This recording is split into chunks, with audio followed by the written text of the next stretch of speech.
नमस्कार दोस्तों, Alka study point में आप सभी लोगों का वेलकम है।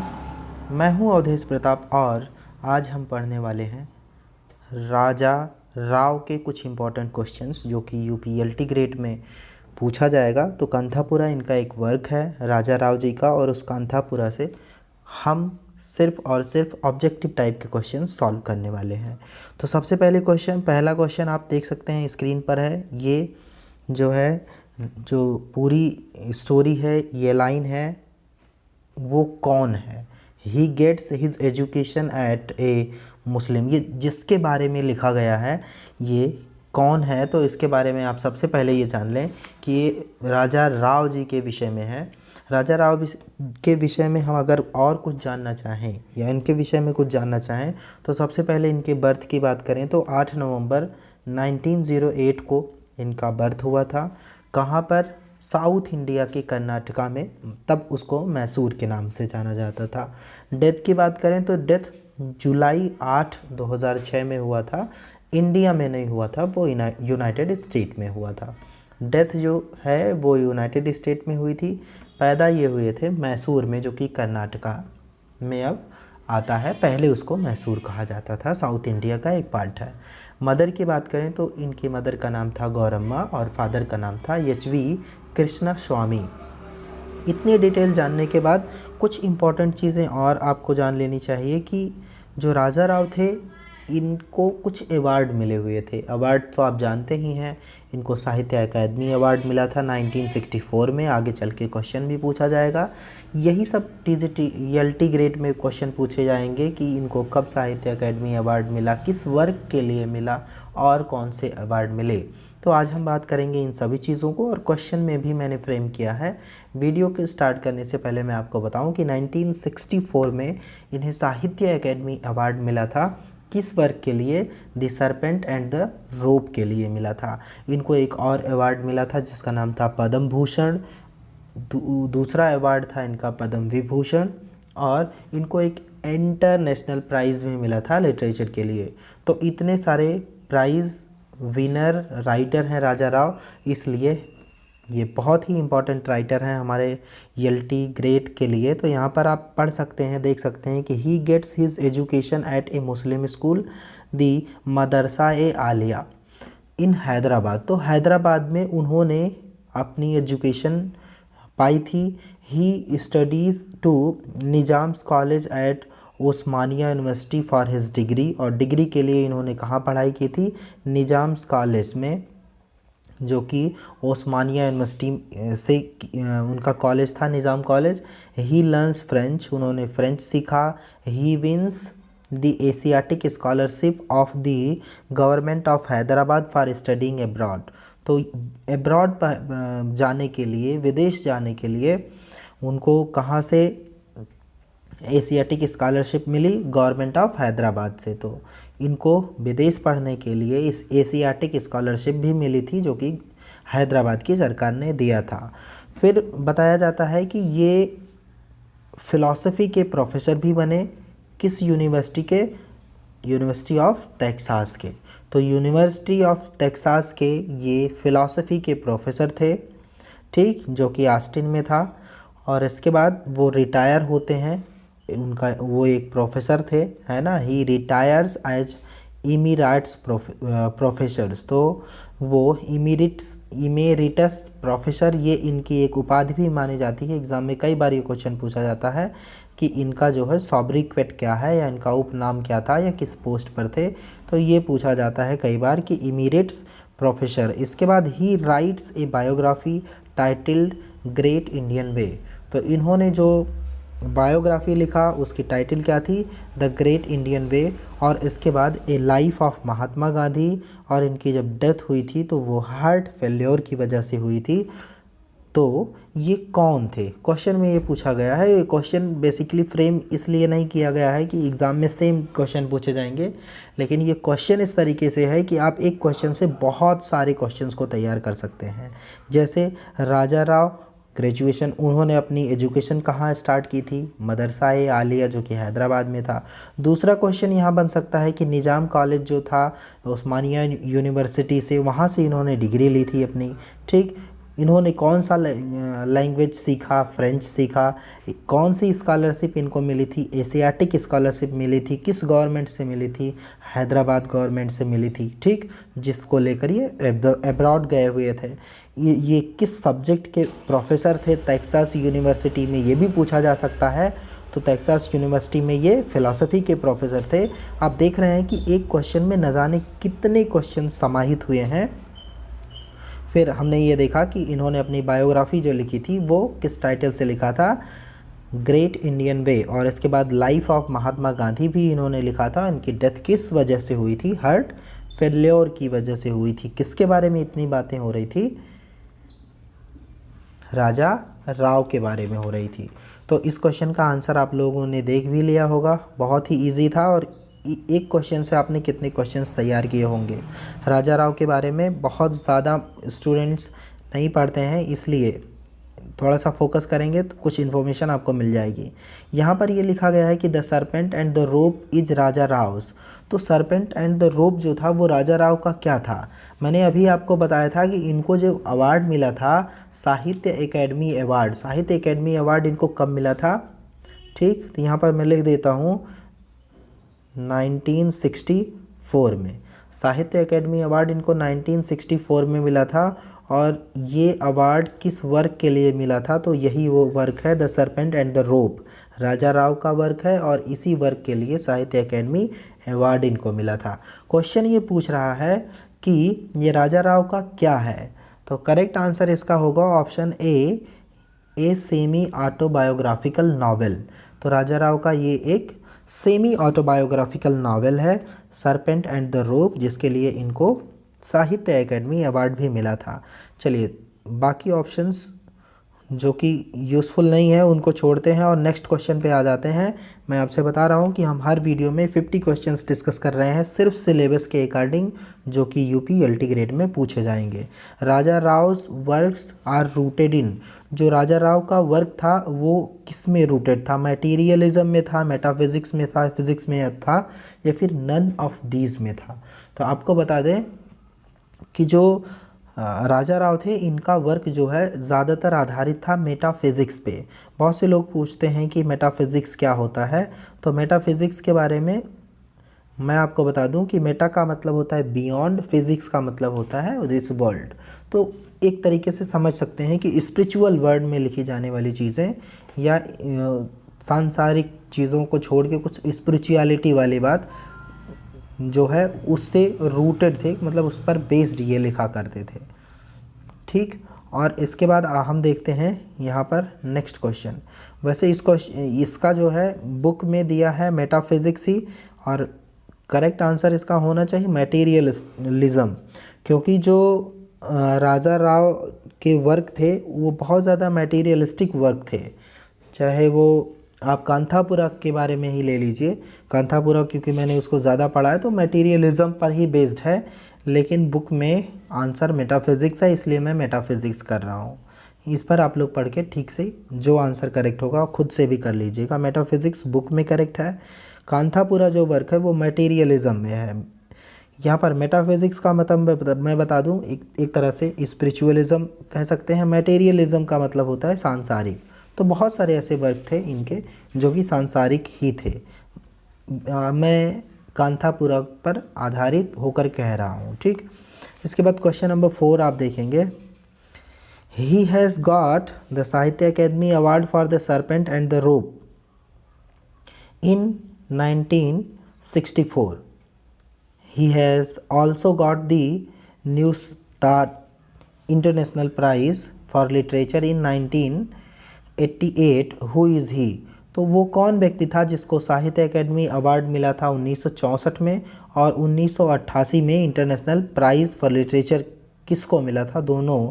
तो नारायण और मुल्कराज आनंद को छोड़ के आप यहाँ पर देखेंगे राजा राव के बारे में ये बात हो रही है, जो कि करेक्ट है।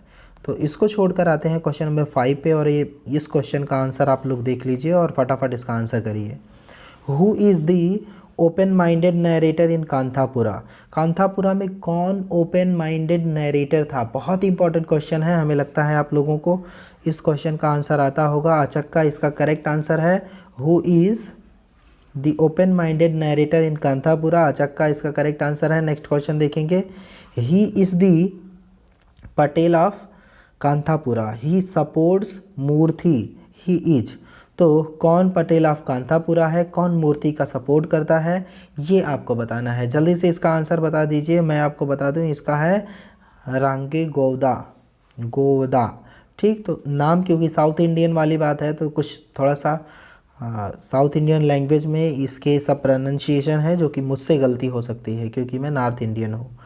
इसके बाद देख सकते हैं कि who is the middle aged poet in Kanthapura, who is the middle aged poet in Kanthapura. तो कांथापुरा जो वर्क है राजा राव जी का, उसमें कौन मिडिल एज्ड पोएट है।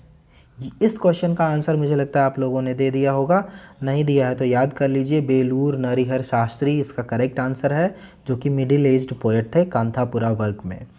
नेक्स्ट क्वेश्चन ये है कि who is the ill tempered policeman in Kanthapura, Kanthapura में कौन इल टेम्पर्ड पुलिसमैन था। तो करेक्ट आंसर इसका यही ऑप्शन ए ही है, करेक्ट आंसर इसका ऑप्शन ए ही है, who is the ill tempered policeman in Kanthapura. इसके बाद मूव करते हैं नेक्स्ट क्वेश्चन पे, और ये क्वेश्चन देख के तुरंत ही आंसर करिए, नरसम्मा इज़, नरसम्मा इज़। देखते हैं कितने, जितने लोगों ने पढ़ा है उनके लिए बहुत इजी है, जितने लोगों ने नहीं पढ़ा है उनके लिए ये प्रैक्टिस हो रही है। और इस क्वेश्चन को याद कर लीजिए, सेम क्वेश्चन बार बार आप पढ़ेंगे तो आपको याद हो जाएगा। तो नरसम्मा इज़ मूर्थीज़ मदर, ये सारे कैरेक्टर्स के नेम हैं। और अगर आपने नहीं पढ़ा है या किसी ने भी नहीं पढ़ा उसको नहीं आएगा, मैंने नहीं पढ़ा तो मुझे, अगर मैंने नहीं पढ़ा तो मुझे भी नहीं आएगा, जिसने भी नहीं पढ़ा उसे नहीं आएगा, चाहे कितना भी विद्वान हो। तो कांथापुरा इज़ पब्लिश्ड इन, विद्वान होने से क्या होता है, पढ़ना तो पड़ेगा ना, बगैर पढ़े तो आपको कैरेक्टर के नेम याद होंगे नहीं। तो कांथापुरा जो पब्लिश्ड हुआ था वो किस सन में हुआ था, 1938 में हुआ था कांथापुरा। ठीक, हु कॉल्स कांथापुरा। इसके बाद नेक्स्ट क्वेश्चन यहाँ पर देखेंगे, who calls Kanthapura as the finest novel to come out of Indian recent years. ये बहुत अच्छा क्वेश्चन है। Who calls Kanthapura as the finest novel to come out of India in recent years, इसको E.M. फॉर्स्टर ने कहा था। तो इसका करेक्ट आंसर कौन सा हो जाएगा, ऑप्शन ए, 11th का करेक्ट आंसर है ऑप्शन ए। इसके बाद 12th देखेंगे, Raja Rao wrote Kanthapura when he was staying in, Raja Rao कब कांथापुरा लिख रहे थे, जब अमेरिका में थे, ग्रीस में थे या फिर फ्रांस में थे। तो इसका करेक्ट आंसर क्या हो जाएगा माय डियर, इसका करेक्ट आंसर हो जाएगा फ्रांस। Very good. फिर चलते हैं नेक्स्ट क्वेश्चन पे, कांथापुरा हैज़ कितने चैप्टर। ठीक, कितने चैप्टर हैं, 19 चैप्टर्स हैं कांथापुरा में, 19 चैप्टर्स हैं। Who has retain the introduction of Kanthapura, Kanthapura का इंट्रोडक्शन किसने लिखा था ये आपको बताना है। तो इसका करेक्ट आंसर क्या होगा, are Partha Sarathi, are Partha सारथी, इन्होंने क्या लिखा था, कांथापुरा का इंट्रोडक्शन लिखा था।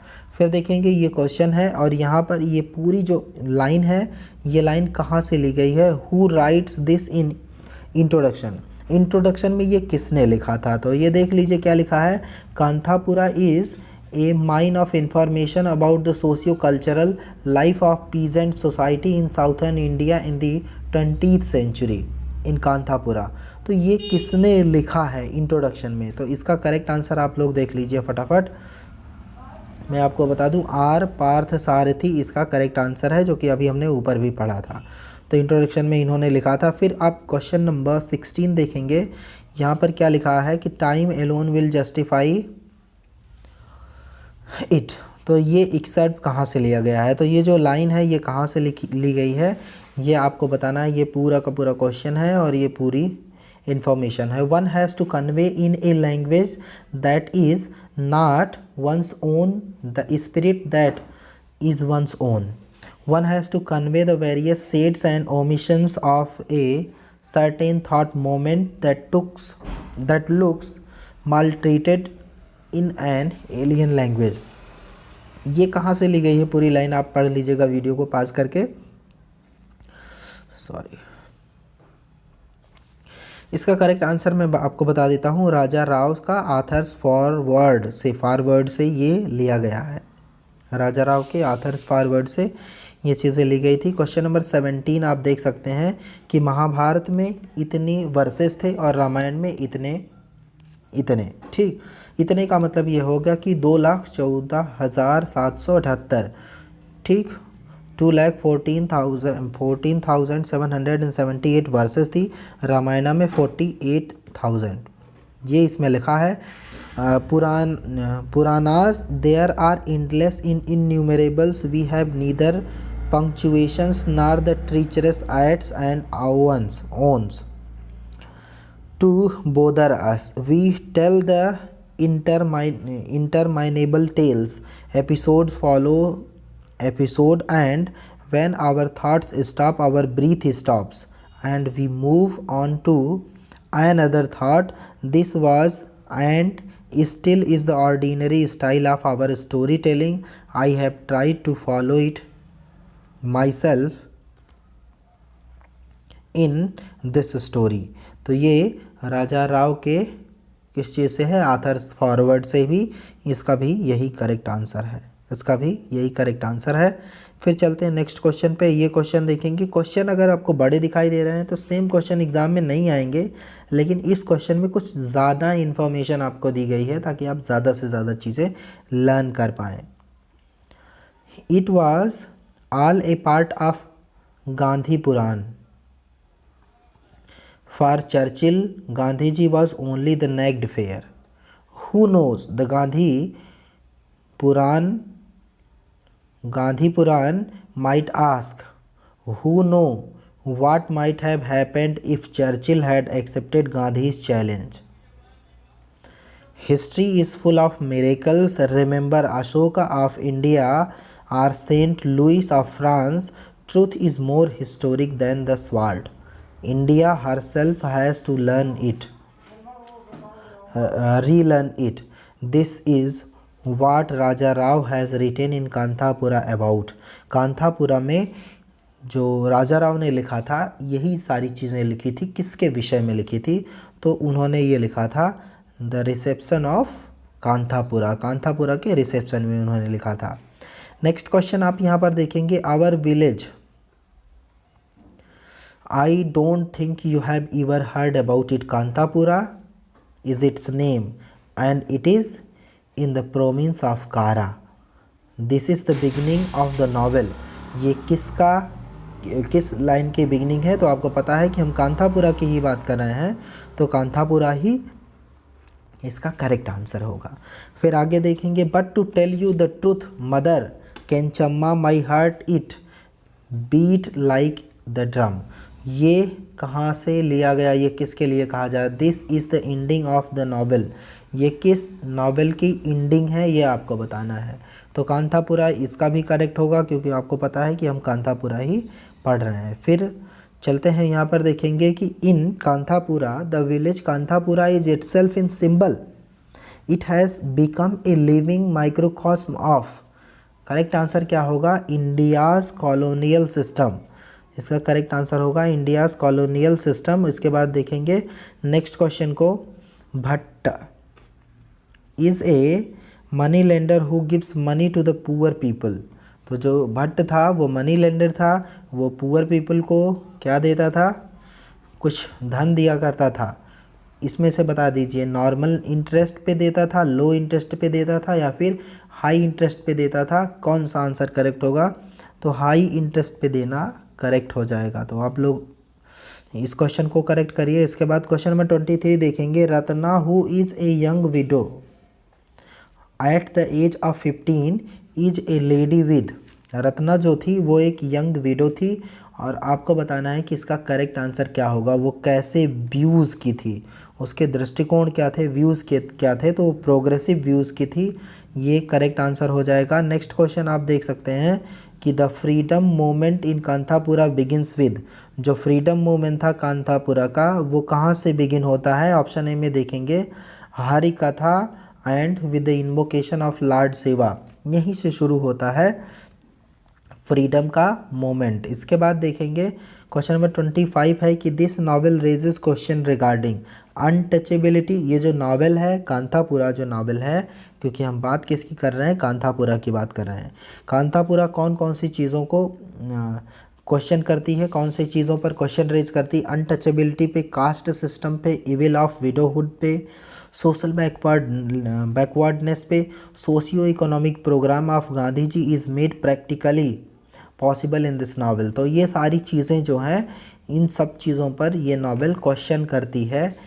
अनटचेबिलिटी पे, कास्ट सिस्टम पे, इविल ऑफ विडोहुड पे, इन सभी चीज़ों पर क्वेश्चन मार्क लगाती है ये नावल। और उसके बाद देखेंगे ये question, less strange are the ways of the god than are the ways of man. ये आपको बताना है कि ये किस वर्क से है। तो मुझे लगता है आप लोग सब जानते होंगे कांतापुरा, क्योंकि बात हम कांतापुरा की ही कर रहे हैं आज। तो कांतापुरा में ये लाइन जो है उसको याद कर लीजिए। कांतापुरा तो याद ही होगा, राजा राम ने लिखा है, ठीक। Less strange are the ways of the gods than are the ways of man. फिर इसके बाद आप आगे देखेंगे, नेक्स्ट क्वेश्चन है 27 नंबर का क्वेश्चन है एलटी ग्रेड के लिए। इन सभी चीज़ों को याद करना ही पड़ेगा। There is but one force in life that is truth, and that is truth, and there is but one love in life, and that is the love of mankind, and there is but one God in life, and that is the God of all. This excerpt appears in, ये accept कहाँ appear होता है? आपको पता है कहाँ appear होता है? कांतापुरा में, आपको सभी को पता होगा। फिर देखेंगे, everybody has his own Mahatma and this Murthy who has been caught in our knees playing as a child is now grown up and great, and he has wisdom in him, and he will be our Mahatma। तो ये accept कहाँ से लिया गया है आप सबको पता होगा। कांतापुरा की बात हो रही है, कांतापुरा की बात हो रही है, इसलिए कांतापुरा से ही लिया गया है। लेकिन इसके क्वेश्चन को ज़रूर याद रखना आप लोग। You can offer me a king's daughter but never I sell my soul to a pariah who says. ये कौन कहता है? तो मैं आपको बता दूं, ये कौन कहता है? भट्टा कहता है, मूर्ति कहता है, या फिर शास्त्री कहता है? चलिए टिक करके बता दीजिए फटाफट। तो यहाँ पर हम ब्रश लेते हैं और करेक्ट आंसर इसका हो जाएगा भट्टा। क्वेश्चन नंबर 30 देख लेंगे dear student. But if truth needs a defence God himself would need one, for as the Mahatma says truth is God and I want no soul to come between me and truth. This excerpt appears in. ये कहाँ से आता है? कांतापुरा से आता है, आप सबको पता है। फिर भी मैं एक बार टिक लगा देता हूँ और फिर से मूव करता हूँ नेक्स्ट क्वेश्चन पे। Gandhi ji says a satyagrahi needs no advocates, he is his own advocate, but you know I am an advocate only for those who cannot defend themselves। ये कौन कहता है? इसका करेक्ट आंसर आपको बताना है। ये बात कौन कहता है? बहुत अच्छी लाइन है ऊपर, मुझे लगता है आप लोग समझ पाए होंगे। Shankar, the secretary of the करवार कांग्रेस कमेटी, ठीक। फिर आप देखेंगे यहाँ पर क्वेश्चन नंबर 32 है, our Murthy is like the more you heat it the purer it comes from the crucible. इस क्वेश्चन का आंसर आपको बताना है। करेक्ट आंसर है gold. Our Murthy is like the more you. तो यहाँ पर थोड़ा सा स्पेस चाहिए था, यहाँ पर लाइक के बीच में आपको फिल इन द ब्लैंक करना है, ब्लैंक करना है। तो यहाँ पर है कि our Murthy is like gold, ठीक। यहाँ पर इस चीज़ को आप फिल करेंगे, like gold the more you heat it the purer it comes from the crucible. यहाँ पर गोल्ड करेक्ट हो जाएगा।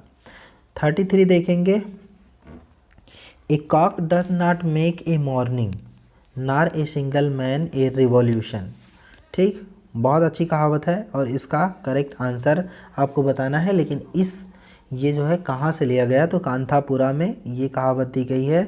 बहुत अच्छा है कि a cock does not make a morning और nor a single man a revolution. Single man कभी रिवॉल्यूशन नहीं कर सकता। यहाँ पर देखेंगे कि we shall call the Mahatma the mountain and we say we are the pilgrims of the mountain and whatever thunder may tear through the heavens or the monsoons pour over it, it is always the blue mountain at dusk। ये कहाँ से लिया गया है? तो फिर आप जानेंगे कि कांथापुरा से लिया गया है ये लाइन। एक क्वेश्चन और देख लीजिए, ये क्वेश्चन कहाँ से है? ये भी कांथापुरा से ही है, लेकिन क्वेश्चन में लिखा क्या है इस चीज़ को समझना ज़रूरी है, क्योंकि क्वेश्चन में ही आंसर छिपा होता है। तो देख लेंगे, they say the Mahatma will go to the red man's country and he will get us Swaraj.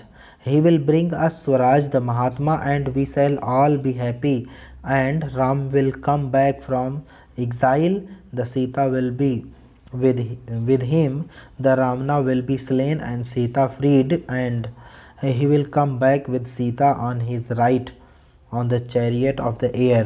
तो ये लाइन कहाँ पर लिखी गई है? कांथापुरा में लिखी गई है। डियर स्टूडेंट, आपको मैं बता दूं कि बहुत सारे क्वेश्चंस हैं। अब क्वेश्चन जो करूँगा वो डायरेक्ट मेरे पास क्वेश्चन के आंसर हैं। तो यहाँ पर क्वेश्चन है कि who was the Guru of राजा राव? राजा राव के गुरु कौन थे? आंसर है श्री आत्मानंद, ग्रेट वेदांतिक स्कॉलर थे। आत्मानंद थे जो ग्रेट वेदांतिक स्कॉलर थे। ये किसके गुरु थे? राजा राव के गुरु थे। नेक्स्ट क्वेश्चन आप देख सकते हैं सामने स्क्रीन के, Raja Rao was influenced by Shakespeare's tragedy and Andre Malraux के नॉवेल से। इन दोनों लोगों से बहुत ज़्यादा इन्फ्लुएंस हुए थे। फिर क्वेश्चन पूछा जा सकता है आप लोगों से कि 3 founding pillars of Indian writing in English R K Narayanan, Mulk Raj आनंद। तो आर के नारायण और मुल्कराज आनंद और राजा राव, ये तीनों इंडियन राइटिंग के 3 पिलर हैं। फिर आगे देख सकते हैं क्वेश्चन क्या है, name the famous Indian writer who tried to incorporate Indian metaphysics philosophy into his fictional work। Name the famous Indian writer who tried to incorporate Indian metaphysics।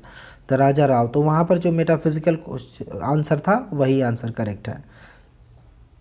यहाँ पर देखेंगे इस आधार पे, Raja Rao favourite philosopher was, Raja Rao के favourite philosopher कौन थे? Plato थे। Who said there is but one God in life and that is the God of all. इसको भी राजा राव ने ही कहा था। फिर आप देख सकते हैं नेक्स्ट क्वेश्चन, क्वेश्चन नंबर 42 है, the author who attempted to decipher the self through his writings was. Raja Rao ही थे। फिर यहाँ पर देखेंगे कि राजा राव का नाम 1980 में क्या रखा गया था? तो वहाँ पर ये हो गए थे प्रोफेसर ऑफ इमेरिटस हो चुके थे। फिर क्वेश्चन नंबर 44 आप देखेंगे, थोड़ा सा फास्ट कर लेंगे, who wrote alien poems and stories. Raja Rao ने ही एलियन पोएम्स एंड स्टोरीज़ लिखा। राजा राव को कौन सा नेम ये हो चुका है, हु रोट्स एलियन पोएम्स, ये भी हो चुका है। Raja Rao was a prime mover in the information of cultural organisations. तो इसका करेक्ट आंसर क्या हो जाएगा? श्री विद्या समिति। क्वेश्चन क्या था कि Raja Rao was a prime mover in the formation of cultural organisation. ये किस बारे में कहा जा रहा है? Raja Rao was a prime mover organisation. उस ऑर्गेनाइजेशन का क्या नाम था? तो ये था श्री विद्या समिति नाम था। ठीक। Where was Raja Rao born? Raja Rao कहाँ बॉर्न हुए थे? तो आपको अभी पता चल गया है कि मैसूर में, जो कि इंडिया में कर्नाटका में है, साउथ इंडिया में। राजा राव बॉर्न कब हुए थे? 1908 में। ठीक। और इसके बाद हु रोट नावल कांथापुरा? राजा राव ने लिखा है। इसके बाद बहुत सारे क्वेश्चंस हैं। ये लास्ट क्वेश्चन आपको मैं दे रहा हूँ, Kanthapura is the name of A village. Kanthapura एक विलेज का नाम है।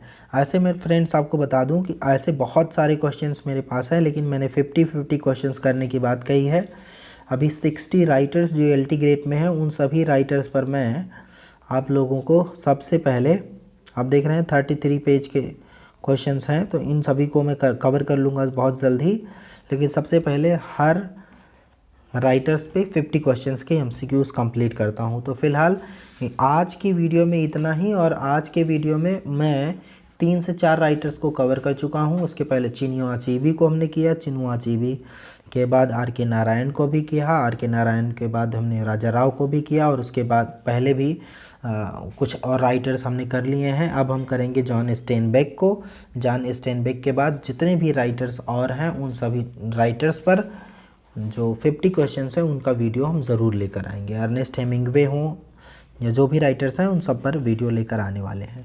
तो अगर आपको कंटेंट अच्छा लग रहा हो, प्रेजेंटेशन अच्छा नहीं होगा मुझे भी पता है, डिस्प्ले बोर्ड नहीं है, फिर भी कंटेंट अच्छा है, आपकी पढ़ाई और तैयारी अच्छी रहेगी, ऐसी कामना करते हुए आप सभी लोगों को धन्यवाद देता हूँ। मिलता हूँ अगले वीडियो में।